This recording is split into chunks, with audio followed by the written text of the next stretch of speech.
Greetings, and welcome to the Semtech Corporation conference call to discuss the first quarter fiscal year 2024 financial results. Speakers for today's call will be Mohan Maheswaran, Semtech's President and Chief Executive Officer, and Emeka Chukwu, with Semtech's Executive Vice President and Chief Financial Officer. Please note that this conference is being recorded. At this time, all participants are in a listen-only mode. A question-and-answer session will follow the formal presentation. I will now turn the call over to Semtech's Vice President of Investor Relations, Anoja Saw. Thank you, Operator. A press release announcing our unaudited results was issued after the market closed today and is available on our website at semtech.com. Today's call will include forward-looking statements that include risks and uncertainties that could cause actual results to differ materially from the results anticipated in these statements. For a more detailed discussion of these uncertainties, please review the Safe Harbor statement included in today's press release and in the Other Risk Factors section of our most recent periodic reports filed with the Securities and Exchange Commission. As a reminder, comments made on today's call are current as of today only, and Semtech undertakes no obligation to update the information from this call should facts or circumstances change. During this call, all references made to financial results in our prepared remarks will refer to non-GAAP financial measures unless otherwise noted. A discussion of why the management team considers such non-GAAP financial measures useful, along with detailed reconciliations of such non-GAAP measures to the most comparable GAAP financial measures, is included in today's press release. And with that, I'll turn it over to our Chief Financial Officer, Emeka Chukwu. Emeka? Thank you, Anoja. Good afternoon, everyone. Before I begin, I trust you all saw the news that the board has completed the search for our new CEO. We are pleased to welcome Paul Pickle to Semtech. Mohan will comment further, but we are all excited about Paul's impressive mix of semiconductor and IoT experience and look forward to his arrival later this month. And I also want to congratulate Mohan on his retirement. Mohan has led Semtech very successfully for the past 17 years, and we have all enjoyed working with him. Like the many Semtech employees, we wish you well on your next adventure. Turning to Q1 fiscal 24, the company delivered net sales of $236.5 million, above the midpoint of our guidance, and an increase of 41% sequentially and 17% year over year. These numbers include $136 million of revenue from our acquisition of Sierra Wireless. Our non-GAAP gross margin of 48.5% was in line with our guidance, and our earnings per share of 2 cents was above our guidance. In Q1, shipments into North America, China, Europe, and the rest of Asia represented 31%, 24%, 15%, and 30% respectively. The addition of Sierra Wireless has increased our geographic mix towards North America and Europe. Total direct sales represented approximately 39% of net revenue, and distribution represented the remaining 61%. Turning to our end markets, as we mentioned last quarter, we expect to see macroeconomic challenges affect our business in the first half of fiscal 24, which we did see in Q1. Net revenues from the high-end consumer market decreased 38% sequentially and 55% versus the prior year. High-end consumer represented 9% of total net revenues.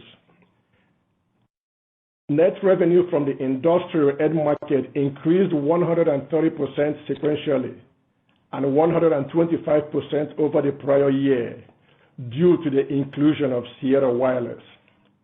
The industrial end market represented 75% of total net revenues. And finally, the infrastructure end market declined 30% sequentially and 49% over the prior year and represented 16% of total net revenues. In terms of POS, we saw the majority of POS, 60%, coming from the industrial end market due to the addition of Sierra. The infrastructure and consumer end markets were balanced with 21% and 19% respectively. Q1 bookings grew 1% sequentially, driven by strength in our advanced protection and sensing business unit. Q1 non-GAAP gross margin was 48.5%, in line with the midpoint of our guidance. For Q2, we expect gross margin to stay roughly flat. For the remainder of fiscal 24, we expect our gross margins to trend higher through the year as material cost synergies are achieved and revenues in our higher margin Semtech organic businesses increase. These benefits will be slightly offset by lower absorption as we work to reduce our internal inventory levels. We are still expecting a 100 to 150 basis point improvement in gross margin by Q4 of this year. In Q1, operating expenses were $93 million, $6 million below the midpoint of guidance due to our strict management of discretionary spending. For Q2, we expect further reductions to our operating expense, down another 2% sequentially, and expect to see continual declines throughout the remainder of the year as we execute on our integration plans and operate to optimize for financial performance. In Q1 of fiscal 24, non-GAAP operating margin was 9.3%, significantly better than expected, driven by actions we took to preserve operating profits. In Q1, cash flow from operations was a $90 million use of cash, impacted by the fiscal year 23 annual bonus payout and the payment of acquisition-related expenses. We expect our cash flow to recover in the second half of the year as acquisition-related expenses taper off and demand improves, allowing us to improve profitability as current inventory levels are reduced. Our gross debt at the end of Q1 was $1.4 billion, or approximately 4.3 times leverage on a net basis. We expected to see an increase in net leverage in the first half of the year as we navigate this softer demand environment. We announced today that we negotiated another amendment to our credit agreement to get further relaxation to our leverage and interest expense coverage ratio covenants. Given our current projections for revenue and earnings, we now expect to have adequate cushion through fiscal 2025. The Q1 weighted average cash interest expense was approximately 5.65%. And as we have said before, the main priority for free cash flow will be to pay down our debt. In summary, Q1 performance was better than expected, but still impacted by macroeconomic headwinds. Looking ahead, we continue to make progress on our integration of Sierra Wireless.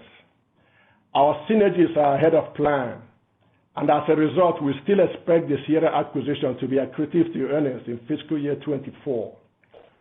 We are getting good customer feedback on our cellular and LoRa integration plans. Overall, we are seeing higher design wins, and with the steps that we're taking to improve our financial performance, we believe that our business will thrive as demand improves and channel inventory gets back to normal levels. I will now hand the call over to Mohan.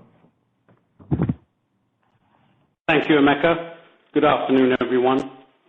Thank you for joining today. On May 30th, we announced that Paul Pickle will join as the new President and Chief Executive Officer for Semtech. I will ensure a smooth transition with Paul and support him and the board as needed for the next 16 months. Thank you all for your support and interest in Semtech over my tenure as CEO over the last 17 years. I have enjoyed working with you all, and I'm counting on you to continue to support Semtech through the next phase of growth. Today marks my last earnings call as Semtech's President and Chief Executive Officer. On to our Q1 fiscal year 2024 performance by product group, as well as the outlook for Q2 of fiscal year 2024. In Q1, our quarterly net revenue increased 41% sequentially and achieved a new record of $236.5 million, slightly above the midpoint of our guidance. We also posted non-GAAP earnings per share of 2 cents, driven by lower OPEX, as synergies were ahead of expectations. Both net revenue and EPS were better than guidance. While inventories remain high, Q1 bookings for the organic Semtech business were up sequentially, increasing our confidence that the organic Semtech business has stabilized, albeit at much lower levels. In Q1, our signal integrity product group revenue was down 32% sequentially and represented 18% of total revenues. As expected, all our infrastructure businesses were very weak in Q1. Our China, PON, and base station businesses were especially weak in Q1 as overall demand softened and inventories remained high. Our hyperscale data center business was also weak in Q1, but we are expecting this business to rebound modestly in Q2 as inventories reduce. We are anticipating a strong second half performance from our data center business, driven by our North American design wins. AI is driving significant demand at hyperscalers, and our SIP portfolio is primed to take advantage of the upcoming data center build-outs. Our Tri-Edge, FiberEdge, and CopperEdge platforms deliver lower power and lower latency advantages over DSP solutions, which are key requirements for future AI data centers. We are growing our data center footprint with North American partners, and we are already well positioned in China, where we believe that data center build-outs will regain momentum in the next 12 months. In Q1, we announced the industry's first 200 gig per channel FiberEdge type TIAs, which are generating positive interest and design wins with Tier 1 customers in North America. In addition, our CopperEdge platform is in the early stages of penetrating the 100 gig and 200 gig per channel active copper cable segment in North America, which we believe has tremendous potential in the data center market.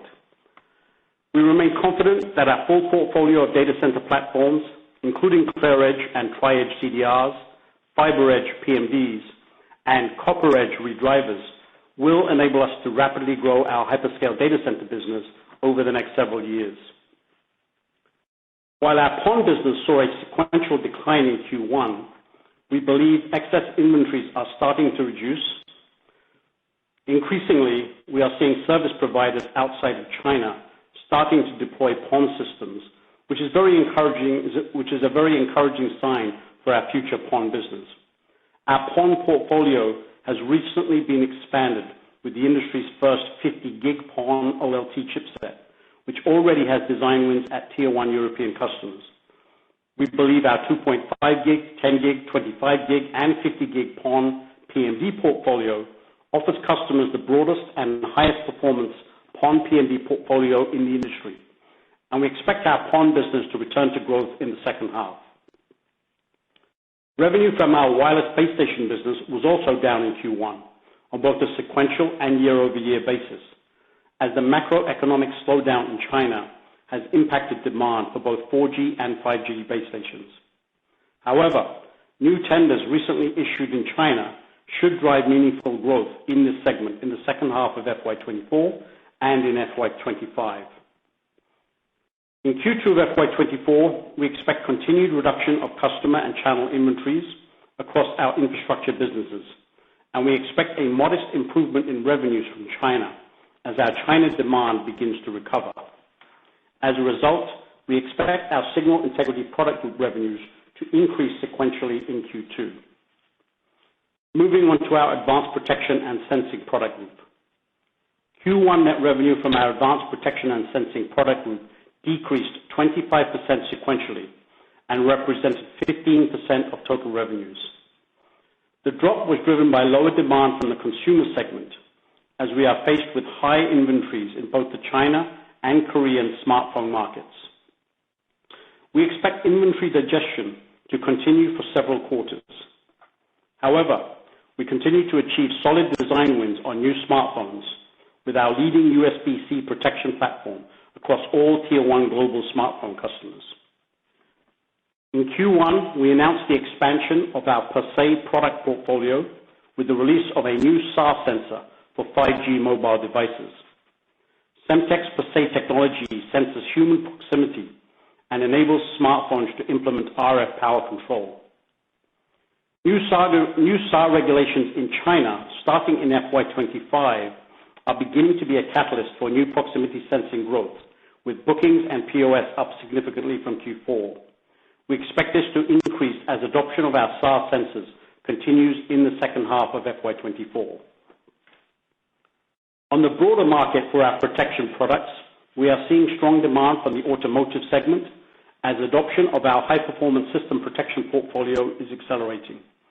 Specifically, we are seeing increasing adoption of Ethernet, USB-C, and antenna protection from the automotive segment. In Q1, for the first time in our history, our broader protection business exceeded our consumer protection business and represented approximately 55% of the total protection business. In Q2, we expect our advanced protection and sensing business to see revenues grow sequentially. Turning to our IoT business. As a reminder, our new IoT business has two sub-businesses. The first is the IoT Systems Product Group, which is made up of Semtech's LoRa business, the Sierra Wireless Module business, and the Sierra Wireless Router business. The second product group is the IoT Connected Services Group, which includes Sierra's Managed Connectivity business and Semtech's LoRa Cloud Services business. In Q1, total IoT revenues increased 170% sequentially to approximately $159 million, or 67% of total revenues. While our LoRa-enabled revenues were down in the quarter, driven by the lower demand for helium gateway chips, our LoRa end node POS volume grew 29% sequentially, with strong growth in Europe, Japan, and China. This is a strong indication that our strategy is working.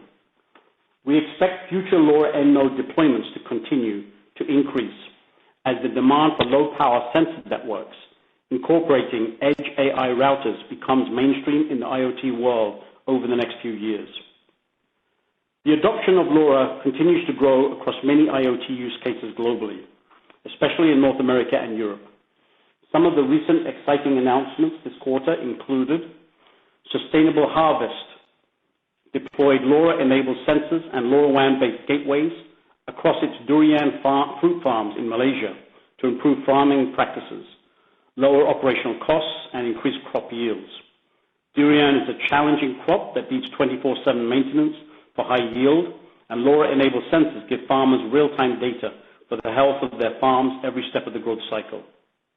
Beckley, a large European-based IT systems solution provider, announced that they have joined the LoRa ecosystem and will incorporate LoRaWAN into their strategic portfolio targeted at the retail, manufacturing, logistics, healthcare, and public infrastructure segments. Lacuna Space, the direct-to-satellite LoRaWAN company, launched its latest satellite on SpaceX, raising its number of satellites to 7 to bring low-cost connectivity to the most remote parts of the world. In Q1, we launched a new multiband LoRa transceiver for use in IoT endpoints, enabling a single low-power device to be used anywhere in the world. The highly integrated LoRa Connect platform provides LoRaWAN connectivity for terrestrial low-power wide area networks, as well as supports LoRa 2.4 GHz for global connectivity and S-band for direct connection to satellites. This new multi-band LoRa radio is perfect for global logistics and asset management use cases. And in Q1, the LoRa Alliance launched a new LoRaWAN accredited professional program to support the IoT industry's need for skilled LoRaWAN engineers and developers. New LoRa opportunities continue to emerge across multiple end markets, including smart utilities, smart logistics, and asset management and connected spaces. While our LoRa-enabled business is expected to decline this year due to the negative impact of our helium gateway business and a weak China, we are expecting LoRa end node deployments to continue to increase globally, and we expect our LoRa-enabled business to return to strong growth in FY25. In Q1, the Sierra Wireless IoT module business increased 31% sequentially as demand for IoT LPWAN connectivity solutions increased. Interest in Sierra's routers in the public safety and industrial IoT segments continues to increase. Specifically, we are seeing increased adoption of our routers for utility monitoring, EV charging, and precision agriculture. In addition, we are pleased with the strong growth of our IoT connected services business, which grew 10.3% annually. As we grow our managed connectivity subscriber base, we see a massive opportunity to deliver value-added IoT services to our customers. We are investing in both our IoT managed connectivity platform and our future IoT cloud services platform. As we start to marry our LoRa ecosystem strategy together with our IoT module, router, and services strategies, we expect to deliver a uniquely differentiated and highly attractive IoT portfolio to the low-power IoT industry over the next few years. In Q2, we expect our IoT business to decline sequentially as we continue to face high channel inventories and relatively weak demand across all our IoT hardware businesses. In Q1, Semtech's overall design win volume was up 32% sequentially, and our module design win value was up 50% sequentially. Both of these metrics bode well for a strong FY25. Now let me discuss the outlook for the company for the second quarter of fiscal year 24. As a result of our lower revenues and our increased leverage, we are taking actions to ensure our operating profits remain at acceptable levels. These actions are on top of our planned synergies. In addition, the Semtech board continues to carry out a detailed portfolio review and will discuss its findings and actions with the new CEO who will be joining Semtech approximately June 30th. We are currently estimating Q2 net revenues to be between $233 million and $243 million. To attain the midpoint of our guidance range, or approximately $238 million, we needed turns orders of 39% at the beginning of Q2. We expect our Q2 non-GAAP earnings to be between -2 cents per share and +6 cents per diluted share. I will now hand the call back to the operator, and Emeka and I will be happy to answer any questions. Operator? Thank you. Ladies and gentlemen, at this time we will be conducting a question-and-answer session. If you'd like to ask your question, you may press star 1 on your telephone keypad. A confirmation tone will indicate your line is in the question queue. You may press star 2 if you would like to remove your question from the queue. For participants using speaker equipment, it may be necessary to pick up your handset before pressing the star key. Our first question comes from the line of Craig Ellis with B. Riley. Please proceed with your question. Yeah, thanks very much for taking the questions. Mohan, I was hoping you could just start by providing a little bit more color on some of the things you're seeing out in the end markets that you serve. One, can you comment on what you've seen with order activity quarter to date? What are the pluses and what are the weaknesses? And in areas where, per the press release, you're seeing signs of stability, where do you and the people in the sales team feel more confident that things have stabilized, where are things still relatively weaker or richer in inventory? Yeah, Craig, so I think obviously the consumer business now in China particularly is starting to show some signs of life. Of course, it's come down at its very low levels, so that's not a surprise. It was going to turn around at some point, and we're starting to see improved orders from the consumer business, a little bit improvement in the China business, particularly in consumer. So that's, I would say, probably the primary area. I would say we're also seeing, continued improvement in the automotive industrial area. That one has not been so bad. So I think in general, those are the two kind of strong areas. I would say the other areas in general are still relatively weak. Bookings are still relatively weak. But remember, there's a lot of inventory out there, so we're expecting. It's really looking at POS and the digestion of that inventory. That's the key thing. And there are some positive signs there, as I mentioned in the infrastructure side and the data center side specifically. And I think I would say also in the broader kind of protection business. Got it. That's helpful. And then, Emeka, I wanted to follow up. So a quarter ago, we were pacing very well on cost savings, and I think you raised the cost savings target from 40 million to 50 million. Now we've had better operating expense in the quarter. It's better than what I expected in the guide. So how should we look at that prior 50 million expense reduction target and the potential for that to move up either now or with time? Yeah, so Craig, we are definitely doing very well on the synergies front. The numbers that we're seeing is a little bit above the $50 million that we had upsized to last quarter. I'm not ready at this point to quantify that, but it's coming in, nicely above that number. We've also, definitely, like I said in my prepared remarks, we are definitely watching every penny of OPEX at this point. Discretionary spending is something that we are keeping very close eyes on, the traveling expenses, some of other discretionary supplemental compensation. We're keeping an eye on all of that. So we are definitely very pleased with what we have seen in the first quarter in terms of our abilities to manage operating expenses, given where the business is right now. And like Mohan said in his prepared remarks, we are looking at other things, and hopefully we'll continue to do a good job on that. That's good. And then if I could just sneak in one more, you mentioned that you had achieved some incremental covenant flexibility. Can you just talk more specifically to that point? And was there any incremental cost to interest rates on the debt you have out, or was that achieved with some other means? Thanks so much, guys. Yeah. So definitely on the covenant side, obviously, just giving the outlook for the business or the macroeconomic issues that we're seeing, the fact that our inventory in the channel continues to remain stubbornly high, we sort of anticipated that the covenants might be challenged in the second half of the year. So we took proactive steps to get back to our banking group to work with them. So yes, there was incremental cost. It cost us probably about 50 basis points in terms of amendment fees.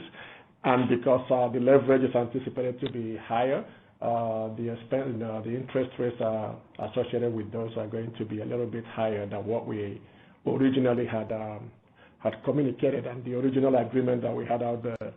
But having said that, I think our expectation is that with all the synergies, the fact that we're running ahead on synergies, also looking at things, continuously getting better in terms of demand in the second half of the year, we continue to believe that the acquisition is going to be accretive to our earnings in fiscal year 24.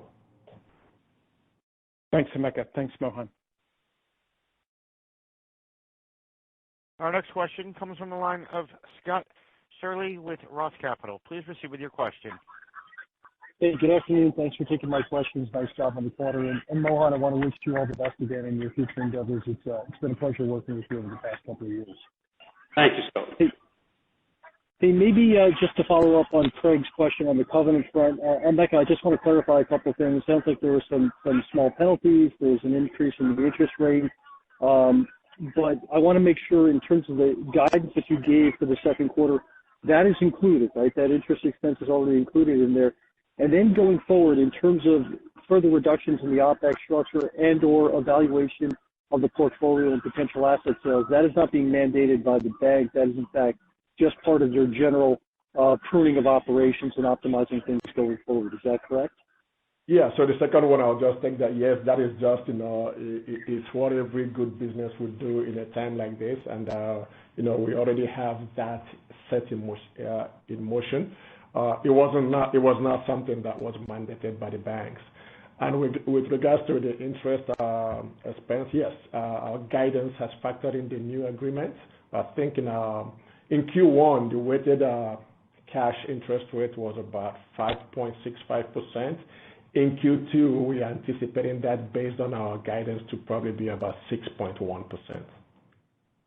Great. Very helpful. Thank you. And if I could, just into the end markets, first in terms of IoT modules, it sounds like you're still working through some inventory issues there. Mohan, I'm not sure if I heard your comments looking into the second half of this year, but are you expecting some relief in the inventory workloads at that point in time? Sounds like the design activity remains very high, so we're getting back on a path to normalcy. And then just to clarify your comments around data center, there's a tremendous amount of interest and activity as it relates to AI and what that's doing in the demands of the data center. Do you get back to, given the new products that you have, given those demand dynamics, by the end of this fiscal year, entering fiscal year 25, do you start to get back or start to approach the levels that you had seen, 2 or 3 quarters ago? Thanks so much.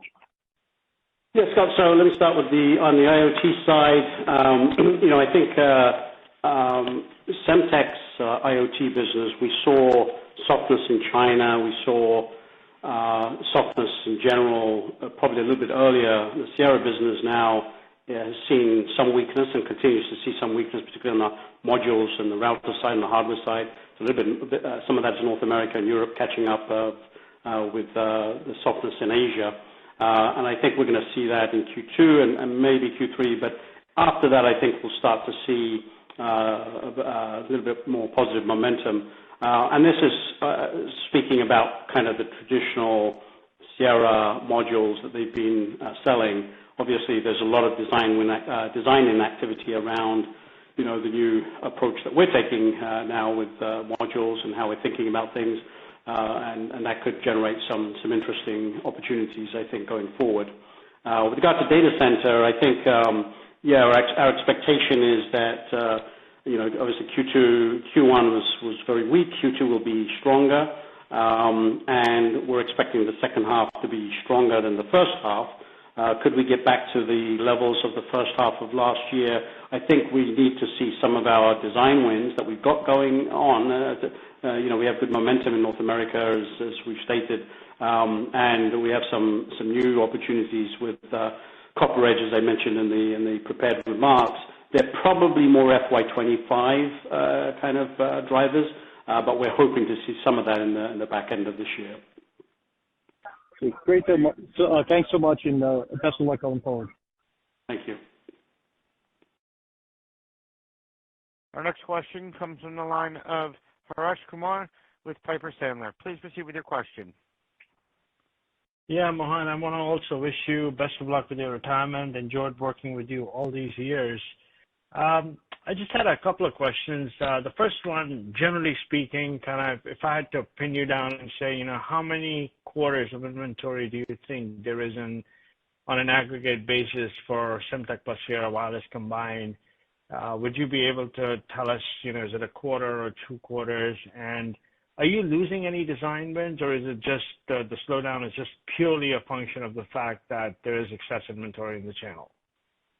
Yeah, I'm not aware of any design wins we've lost, Harsh. I think most of it is just inventory build-up. And, it's difficult to say. When you look at inventory, you obviously have to look at consumption in parallel with inventory, right? Because, as consumption increases, then inventory comes down, and you start to see, the opportunity. And that's kind of what we are seeing. So in consumer, as an example of that, where I think most of the inventory is, we are starting to see a few positive signs there. As I mentioned, the China consumer is starting to look a little bit more positive. So, and as you know, if consumer comes back quickly, that can absorb inventory very quickly. So I think in the other areas like infrastructure, I think the same commentary applies to the PON business, where we have some inventory, and base station business where we have some inventory, that those can be absorbed quite quickly, depending on if tenders come out there and demand picks up in China, for example.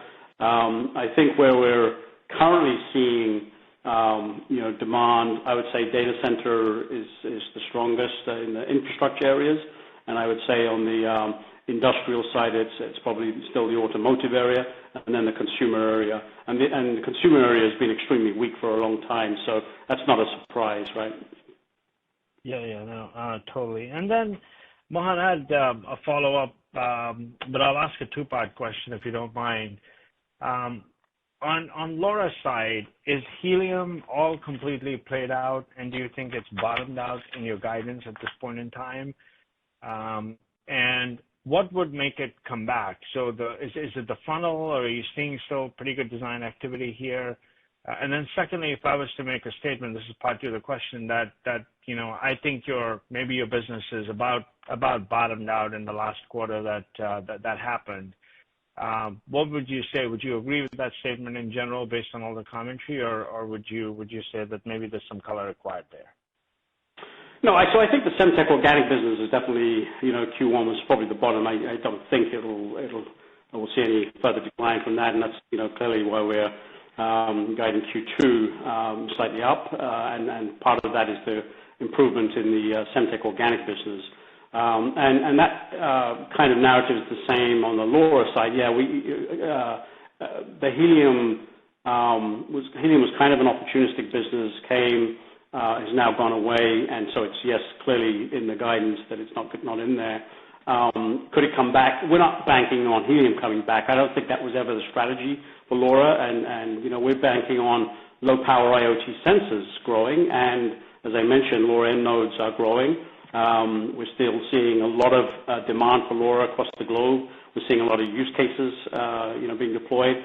All the dashboard metrics that I've been giving out for years and years now, I think are still doing well. Obviously China is weak at the moment, and because of what's happened with helium, the metrics don't look as good. But I think one of the things to remember anyway was part of the strategy as we integrate Sierra. We're looking at a very different playing field now, the opportunity to go and attack a much larger space and with a broader portfolio. So I think that's the way you should think about it. But yeah, to answer your question, I think it's pretty much built into the guidance, any weakness from helium. Appreciate it, Mohan, and best of luck. Thank you. Thank you. Our next question comes from the line of Tore Svanberg with Stifel. Please proceed with your question. Yes, thank you. Congratulations on the retirement, Mohan. It's been great working with you these last 17 years. Let me start with a comment on working capital. You guys did a really good job there. Inventory days now back down to 159, DSOs 56. As we think about this, new combined entity, where would those metrics ideally be? I know, Emeka, you mentioned that you still expect to, lower internal inventory somewhat, but, where do you think eventually the business will land on DSOs and inventory days?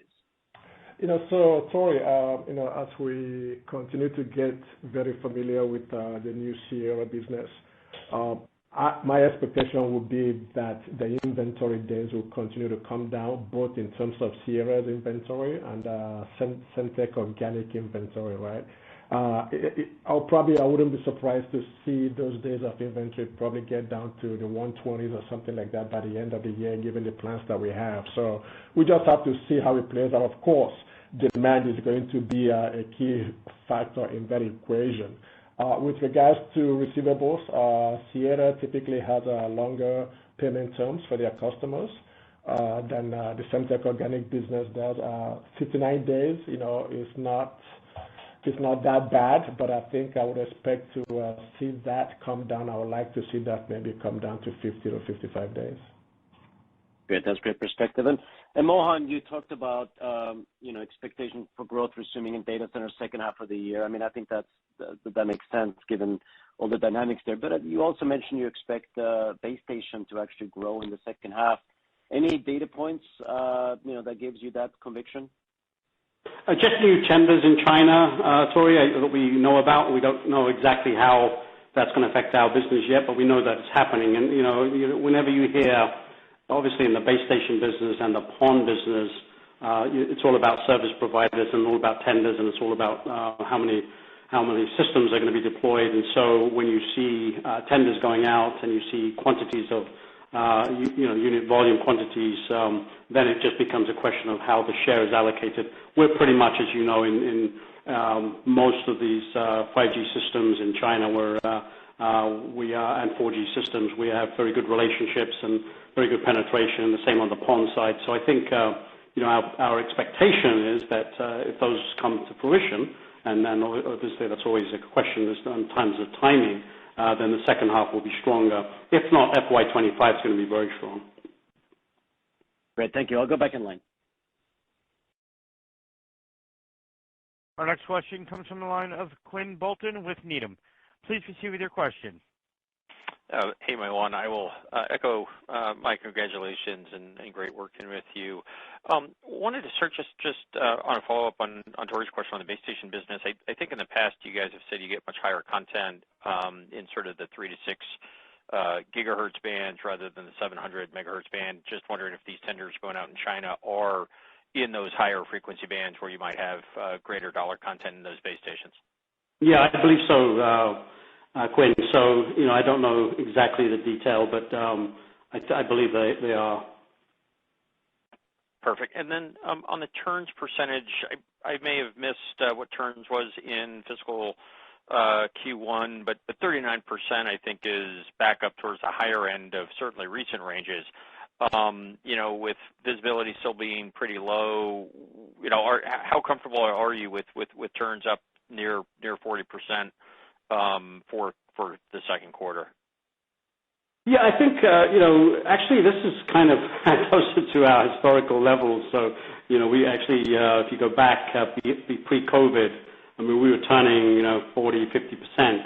As you know, consumer business, that's kind of normal. So, this is kind of getting back to normal levels, I think. So we're quite comfortable. Obviously, we have a mechanism. We look at backlog. We look at, what's on the books. We look at channel inventory. And we have to make some adjustments there depending on what we expect to happen to POS and, the consumption levels. But that's driving the tons number. But we are quite comfortable, yep. Great. And then lastly, quick one for Emeka. Just on the OpEx reductions, it looks like they're coming in nicely ahead of plan. How much of that is in the near term just lower variable comp or lower selling expense? Or you mentioned watching travel expenses pretty closely that, as the business recovers may come back versus cuts that are more permanent, whether it's, headcount reductions or just you're being, streamlining R&D expenses, and those expenses don't necessarily come back as the business recovers. I think it's roughly equal, Quinn, in terms of us seeing higher levels of synergies and then some of the other opportunities that I spoke to, right? So, but I think even if anything is going to come back, we're not expecting them to come back in this current fiscal year. We are definitely managing things on a very tight basis for the rest of the year. I think the other point on that, Quinn, as you know, is if you go back and look at our history, a lot of the variable comp is driven by our ability to generate profitability. So it's dictated by the revenue, right, and the growth in the revenue. So, a lot of those expenses won't come back if the revenue doesn't come back. Got it. Okay. Thank you. As a reminder, ladies and gentlemen, it is star one to ask a question. Our next question comes from the line of Matt Ramsey with Cowen. Please proceed with your question. Yes, thank you very much, guys. Appreciate you taking the questions. I guess the first one that I wanted to get to, and obviously there's some with the new CEO coming in and the board doing different evaluations of things. I wanted to ask sort of a nuts and bolts question, just with the non-IoT businesses, so the signal integrity and the protection and sensing segments. What's the operational overlap between those two business segments from a R&D perspective, from a go-to-market and sales perspective, from a FAE perspective? I'm just trying to understand. There's obviously synergies and things, but how independent are those businesses, or how integral do they need to be run together? Just general big picture things. Thanks. Yeah. So Matt, I think if you go back and look at Semtech's history, we've always had business that are largely discrete businesses that stand alone. That's what analog companies do. It's a portfolio of different analog businesses, and each of these analog businesses, we largely don't do the whole system. I mean, we are doing analog functions. So, advanced protection has advanced sensing functions, advanced protection functions. In our SIP business, we do CDRs and PMDs, but we don't do, some of the digital functionality. So that's the way we run it. But they are very different independent businesses. They don't really have a lot in common with each other. But we target attractive markets, and as most high-performance analog companies do, you look for opportunities to continue to expand in those businesses. And that's what we've done with our integrity product business, which used to be the old Genom business that we acquired. That's what we've done with our protection business for many years now. And even the IoT business for Semtech, the organic Semtech business, was largely just radio business, low-power radio business with LoRa. We had some other functions, analog functions around it. The difference now, of course, is with the acquisition of Sierra, we have brought in a module and router and a software and services business. But as those of you who have kind of kept in aware of what we were doing with LoRa, as we expanded from our radios, from our LoRa end node radios into gateway radios and connected to systems and networks, we started to look at cloud services as an opportunity. And part of the rationale, of course, for the Sierra business was to try to accelerate that and bring in a sensing and service business. And really build on the edge capabilities that we have. And so those are slightly different than kind of the chip business approach that we have, but I think it can really take Semtech to a whole new level, and that's why we did the acquisition. But to answer your question, the protection business and the signal integrity product business and the IC business of IoT are very different businesses. No, thank you for that. I appreciate the perspective. I guess as my follow-up question, in the IoT business, largely it came from Sierra, there were obviously cloud infrastructure pieces or connected services business that were affiliated with the old LoRa business and also with the big IoT franchise that came in from Sierra. Is the intention to integrate those cloud platforms into one, and how has that evaluation started, and is it progressing well? I guess what kind of overlap is there and opportunity to sort of put those two cloud platforms together? Thanks. Yeah, so when you look at the Sierra software services business, it's really a managed connectivity business. It's a managed network business. It's really managed network services with some elements of services around the managed connectivity.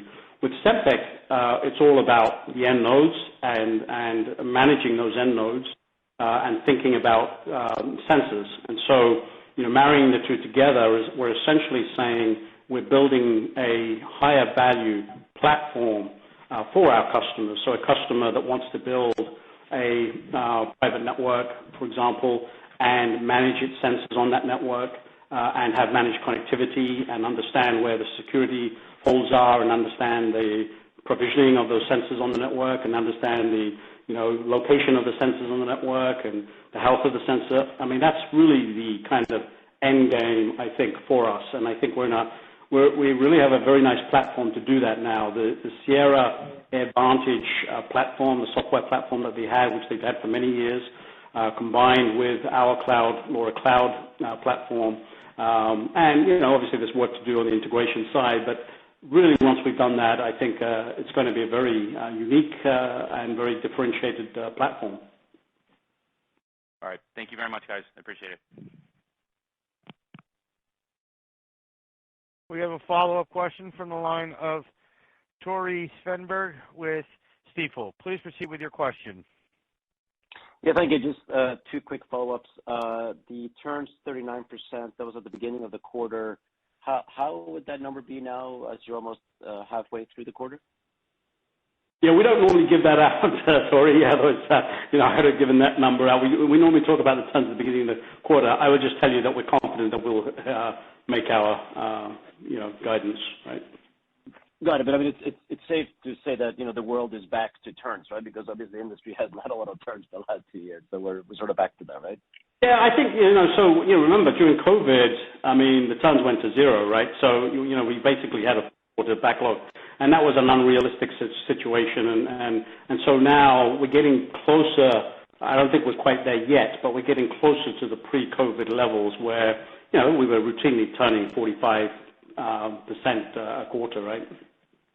Got it. And the 67% that's now IoT, what percentage of that is services at this point? Let's see. Do you have that number, Mecca? No, I don't have that number, sorry, but I can get it to you. Okay. No, that's fine. We can follow up. Thank you. Yeah. Okay. Our next question comes from the line of Rick Schaefer with Oppenheimer. Please proceed with your question. Hi, this is Wei Mok on the line for Rick. Wanted to wish you the best in your retirement. It's been a pleasure working with you. For my first question, in your prepared remarks, you guys mentioned bookings increased 1% quarter over quarter from the organic Semtech, and more particularly from advanced protection and sensing segment. I was wondering if you could parse that out a little bit further. Are you seeing more of this strength from the protection business or more from the proximity sensing side? We're seeing both, actually. It's the consumer business in general has been really soft over the last few quarters, as you know, particularly in China. And I would say that we're starting to see improvements in both the consumer business, consumer protection business, and the consumer sensing business. But I would say on the proximity sensing business, a lot of it's now, as I mentioned, in China, the new regulations for FY25, starting calendar year 24, are driving more design wins. So I would say that the consumer protection business is what's driving the current demand increase. Got it. Great. Thanks. As for my follow-up, particularly within protection, it looks like the broad market side reached 55% of your protection business, of that mix. But given the higher growth of this segment, do you expect this mix to shape out for the rest of the year compared to the consumer side? No, I expect consumer to come back actually and be a larger percentage again. I think what it demonstrates is the value of having that diversity and the fact that we have momentum in the broader protection business bodes really well for the future, because that's a business that I think will go on for the next 10 years growing as we start to just get broader industrial penetration. The consumer business, of course, is very volatile, right? It goes up and it goes down. Currently, it's very down, which is why our protection industrial business has got a larger percentage. But I do think that once that protection business, and we've got good design wins, so once the demand comes back, I think that will come back quite quickly and be a larger percentage. Great, thank you. We have a follow-up question from the line of Craig Ellis with B. Riley. Please proceed with your question. Yeah, thanks for taking the follow-up. And since I missed it in the initial round, Mohan, congratulations. Great pleasure working with you, and good luck in your next phase. I wanted to follow up on a couple of longer-term things. One, I think China is implementing proximity sensing standards that go into effect in January of 2024. As the team works with smartphone companies around designs for early next year, what are you seeing in terms of content and proximity sensing, win rates versus where you might have been in other generations of phones, et cetera? Is this looking something that could be a meaningful incremental driver, or does it just support the run rate of the business as you have it? Yeah, so first of all, it's something that we've been working towards and hoping for quite a few years now. It's been actually, probably 2 years later than we had liked, but it's finally coming to fruition. And the main reason for that, and the reason why it's valuable for us, is it means that most of the smartphone manufacturers that sell into China will now include proximity sensing or SAR functionality in their phones. As you know, with Samsung's and some of the companies that we have partnered with and have penetration with, they have multiple phones, and some of their phones that don't have proximity sensing, and they ship into China. But now that will change. So we are starting to see that momentum already in China and outside China, so that's good. So it's more design win. Of course, we don't have see the momentum from a revenue standpoint, but I expect to see that in FY25 for sure. That's helpful. And then, from time to time, we talk about Amazon Sidewalk Initiative, and I know it's something that the company's worked on. Just any color on how you feel like the team is progressing with Amazon and prospects for that to monetize as we go through the year? Yes, on the sidewalk side, Craig? Yep. Yep. Yeah, so I think it's early, but, I think, obviously the smart home world in IoT is really just beginning, I think, in many ways. And I think, Amazon's vision and with their sidewalk initiative is something that we've always, supported and feel very good about. And I think as we start to see some of the use cases and applications that, that are out there, we're excited about it. Now, we're excited about it from a smart home standpoint, regardless of Amazon Sidewalk. So I think it's going to continue. We're going to continue to see LoRa kind of become a mainstream technology in the smart home connected spaces area. Obviously, we are really hopeful that Sidewalk also has tremendous success. They already have a lot of gateways out there in the ecosystems, and now it's about end devices. And so haven't got any kind of major update, but I think that, we're still very positive about it. Got it. Thank you very much, Mohan. Thank you. There are no further questions in the queue. I'd like to hand the call back to management for closing remarks.